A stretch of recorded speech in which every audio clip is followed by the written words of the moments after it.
जो aged person है, मान लीजिए कोई 60s में है, उसका अगर बीपी 140 के आसपास रहता है, 140/90, 140/80, तो वो नॉर्मल बीपी है। हाई ब्लड प्रेशर को अक्सर साइलेंट किलर बोला जाता है, क्योंकि इसके कोई सिम्टम्स नहीं आते आपको। अगर आपका बीपी कंटिन्यूसली बढ़ रहा है तो आपकी इन फ्यूचर किडनीज खराब हो सकती हैं। कई ऐसी आयुर्वेदिक हर्ब्स हैं जो हम ब्लड प्रेशर में यूज करते हैं।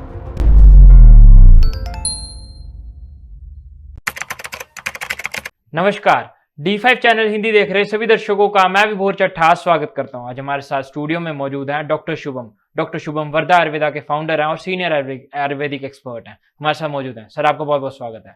नमस्ते विभोर जी। सर, हाई ब्लड प्रेशर की समस्या बहुत ज्यादा बढ़ रही है। हाई ब्लड प्रेशर की समस्या क्यों होती है? हाई ब्लड प्रेशर क्या है, पहले तो आप ये बताइए, फिर क्यों होती है, इसके सिम्टम्स क्या हैं? देखिए, जब हार्ट हमारा ब्लड को पंप करता है तो एक प्रेशर के तहत आर्टरीज में फ्लो करता है। इसको ऐसे समझ सकते हैं कि जैसे अगर आप किसी प्लास्टिक के पाइप से वाटरिंग कर रहे हैं, ठीक है, तो वो प्लास्टिक के पाइप में बहता हुआ जो पानी है वो उस पर कितना प्रेशर अप्लाई कर रहा है, उसी तरह से ब्लड जो है कितना प्रेशर अप्लाई कर रहा है आर्टरीज के वॉल पे, उसको ब्लड प्रेशर बोलते हैं। ठीक है। अब जर्नली बताया गया है कि ये 120/80 के आसपास एवरेज रहता है ना। कुछ थोड़ा बहुत ऊपर नीचे हो सकता है और एज डिपेंडेंट भी है। जैसे जैसे आपकी एज बढ़ती है, आपके ऊपर का बीपी, सिस्टोलिक बीपी जिसको बोलते हैं, जो 120 नॉर्मली बोला जाता है, वो धीरे धीरे उसका नॉर्मल रेंज चेंज होके 130, 135, 140, 145 यहाँ तक भी चला जाता है। तो जो एज्ड पर्सन है, मान लीजिए कोई 60s में है, उसका अगर बीपी 140 के आसपास रहता है, 140/90, 140/80, तो वो नॉर्मल बीपी है। हमारी ब्लड वेसल्स जितनी ज्यादा इलास्टिक होंगी, उतनी जल्दी वो ब्लड प्रेशर को मैनेज कर पाएंगे। जैसे ऐसा समझिए कि जैसे जितना हमारा मसल मजबूत होगा, उतना वेट उठा पाएंगे, उतना इजीली हम खड़े रह पाएंगे, स्ट्रक्चर में, पोस्चर में रहेंगे। उसी तरह से जितनी मसल्स हमारी आर्टरीज की मजबूत रहेंगी, इलास्टिक रहेंगी, उतना वो ब्लड प्रेशर को मैनेज कर पाएंगी। जैसे जैसे एज बढ़ती है तो ब्लड वेसल्स का जो मसल है वो कमजोर होता चला जाता है, जिसकी वजह से उसकी इलास्टिसिटी, उसका एक्सपैंड करने का जो पावर है वो रिड्यूस हो जाता है। इस वजह से ओल्ड एज में जो बीपी है 140 तक जो है वो नॉर्मल रहता है। कैसे पता चलेगा कि हमें हाई ब्लड प्रेशर की समस्या है? हाई ब्लड प्रेशर को अक्सर साइलेंट किलर बोला जाता है, क्योंकि इसके कोई सिम्टम्स नहीं आते आपको। कई लोगों को इसके सिम्टम्स आते हैं, जैसे आपको चक्कर आ जाना, आपको हीट महसूस होना, खासतौर पे फेस पे, आपको गर्दन में या सिर के पिछले हिस्से में दर्द रहना, सिर में भारीपन रहना, ये चीजें आपको हो सकती हैं। लेकिन अगर ऐसा है, इन चीजों के साथ साथ आपको स्लर्ड स्पीच, मतलब आप बोल रहे हैं, शब्द नहीं निकल पा रहे, है ना, भी थुथला के बोल रहे हैं आप, या आपको लग रहा है आपकी गर्दन या चेहरा टेढ़ा हो रहा है, तो वो ब्लड प्रेशर की वजह से मेडिकल इमरजेंसी है जी। आपको इन फ्यूचर अगले 5 से 10 मिनट में, आधे घंटे में स्ट्रोक हो सकता है जी। अगर किसी को ये सिम्टम्स आते हैं तो तुरंत हॉस्पिटलाइजेशन होना उसका जरूरी है जी। सर, डाइटरी चेंजेस क्या करने चाहिए अगर किसी को हाई ब्लड प्रेशर की समस्या? देखिए, हाई ब्लड प्रेशर होने के कई कारण हैं। उसमें से एक कारण है कि हाई सॉल्ट इंटेक, अगर आप नमक बहुत ले रहे हैं। हम इंडियंस बहुत ज्यादा सोडियम खा रहे हैं, हम खाने में हर टाइम पे नमक डालते हैं। हम खाने के अलावा जो स्नैक्स लेते हैं वो भी नमकीन स्नैक्स लेते हैं, और फ्रूट्स वगैरह खा रहे हैं तो उसके ऊपर भी कच्चा नमक डाल के खा रहे हैं। सैलेड खा रहे हैं, उसके ऊपर भी नमक डाल रहे हैं, तो बहुत ज्यादा सोडियम ले रहे हैं हम। जब हम बहुत ज्यादा सोडियम लेते हैं या सॉल्ट लेते हैं तो बॉडी में जो है पानी बहुत रुक जाता है। पानी जितना अंदर रहेगा उतना प्रेशर बढ़ा देगा जी, क्योंकि उससे क्या होगा, आपके ब्लड का वॉल्यूम इंक्रीज हो जाएगा और उसको फ्लो करने में बहुत ज्यादा प्रेशर लगेगा। ठीक है, तो ये बहुत बड़ा कारण है। अगर किसी को ब्लड प्रेशर बढ़ता है तो वो अपने सोडियम का इंटेक, मतलब सॉल्ट का इंटेक बहुत कम कर दे। ये नहीं सोचना चाहिए कि मैं सेंधा नमक खा रहा हूं इस वजह से मेरे को बीपी नहीं होगा, ऐसा नहीं है। नमक नमक है, हाँ, सेंधा नमक से इतना नुकसान नहीं होता जितना आपको समुद्र सॉल्ट से, जैसे दूसरे सॉल्ट है, ओशन सॉल्ट्स हैं, उसकी वजह से जितना होता है। लेकिन सॉल्ट हमेशा सॉल्ट रहेगा, इस वजह से आपको सॉल्ट की मात्रा कम करनी है। काला नमक भी सेम प्रभाव डालेगा? हाँ, नमक, जितने भी तरह के नमक है वो इवेंचुअली आपका बीपी बढ़ा देंगे। दूसरा जो है, लिपिड्स बढ़ने से, जिसको हम बोलते हैं कोलेस्ट्रॉल बढ़ गया, कोलेस्ट्रॉल बढ़ने से भी हमारी जो वेसल्स हैं उसमें फैट जमा हो जाता है। फैट जमा होने की वजह से उसकी इलास्टिसिटी कम हो जाएगी और बीपी बढ़ जाएगा। तो जिनका कोलेस्ट्रॉल बढ़ रहा है उनको कोलेस्ट्रॉल को कम करने के लिए तला हुआ खाना, मीठा खाना, इसको कम करना चाहिए। लोग अक्सर तला हुआ खाना कम कर देते हैं, लेकिन शुगर इंटेक, मीठा नहीं कम करते, जिसकी वजह से कोलेस्ट्रॉल कम नहीं होता उनका। तो इन चीजों को ध्यान में रखना बहुत इंपॉर्टेंट है। जी। सर डाइट में कौन से फ्रूट्स उनके लिए अच्छे होंगे, कौन सी सब्जियां उनके लिए अच्छी होंगी? जिनका बीपी बढ़ रहा है उनके लिए सबसे अच्छा कड़वा रस है, जिसको हम तिक्त रस बोलते हैं।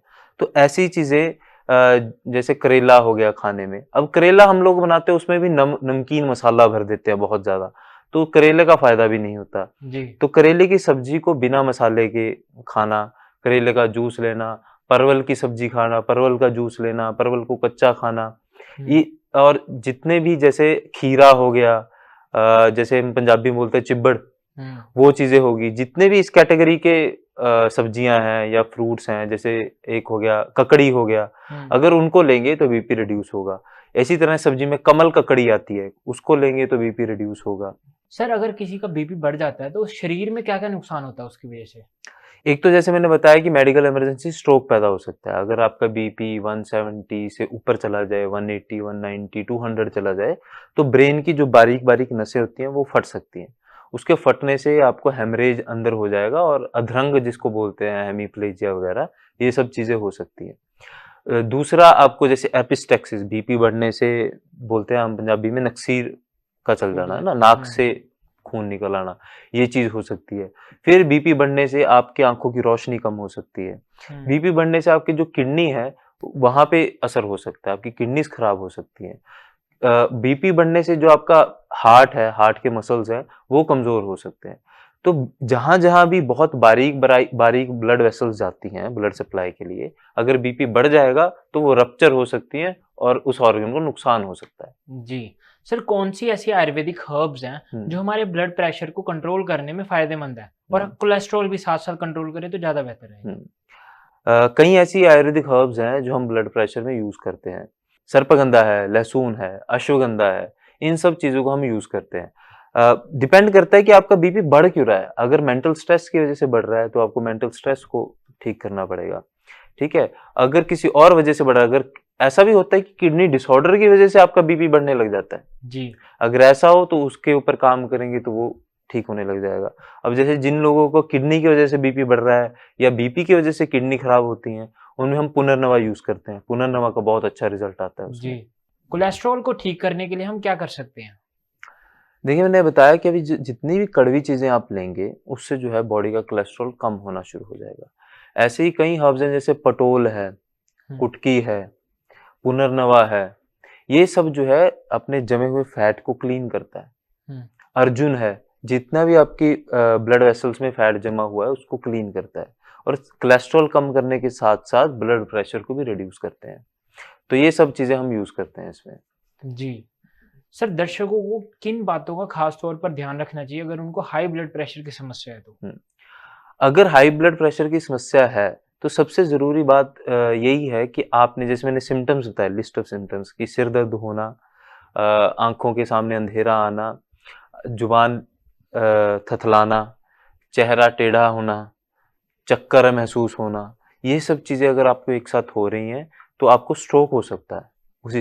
उसी समय आपके आसपास वालों को जरूरी है कि आपको हॉस्पिटल लेके जाया जाए। जी। दूसरा, बीपी बढ़ने से ये रहता है कि अगर आपका बीपी कंटिन्यूअसली बढ़ रहा है तो आपकी इन फ्यूचर किडनीज खराब हो सकती हैं। तीसरी चीज ये है कि लोगों को लगता है कि कई लोगों को ऐसा लगता है कि 120/80 ये ही जो है हमारा बीपी आना चाहिए। अगर 125 आ गया, 130 आ गया तो हम जो है शायद हमारे बीपी की समस्या है, या 110 आ गया तो शायद हमारा जो है बीपी फॉल कर गया है। ऐसा नहीं है। 120/80 एक एवरेज नंबर है। इसके आसपास किसी का भी बीपी नॉर्मल रहता है जी। ठीक है। और अगर किसी का 130 के आसपास बीपी आ रहा है और वो मेडिसिन लेना शुरू कर देगा एकदम से, तो उसको लो बीपी होने लग जाएगा। तो लो बीपी की वजह से आपके ब्रेन को ऑक्सीजन नहीं पहुंचेगी, आपके वाइटल ऑर्गन्स को ऑक्सीजन नहीं पहुंचेगी और उसमें डैमेज हो सकता है। इन चीजों का आपने बहुत ध्यान रखना है। जी। सर आपने बहुत महत्वपूर्ण जानकारी दी। जाते जाते आप हमारे दर्शकों को ये बता दीजिए कि वो आपके साथ कैसे संपर्क कर सकते हैं? नीचे दिए गए नंबर पे मुझसे डायरेक्ट कांटेक्ट कर सकते हैं। यह हमारा क्लिनिक है वरदा आयुर्वेदा पटियाला में, वहां आकर मुझसे मिल सकते हैं। सर आपने बहुत महत्वपूर्ण जानकारी दी। आप हमारे साथ जुड़े, आपका बहुत बहुत धन्यवाद। नमस्कार। अगले एपिसोड में फिर मुलाकात होगी, तब तक के लिए नमस्कार।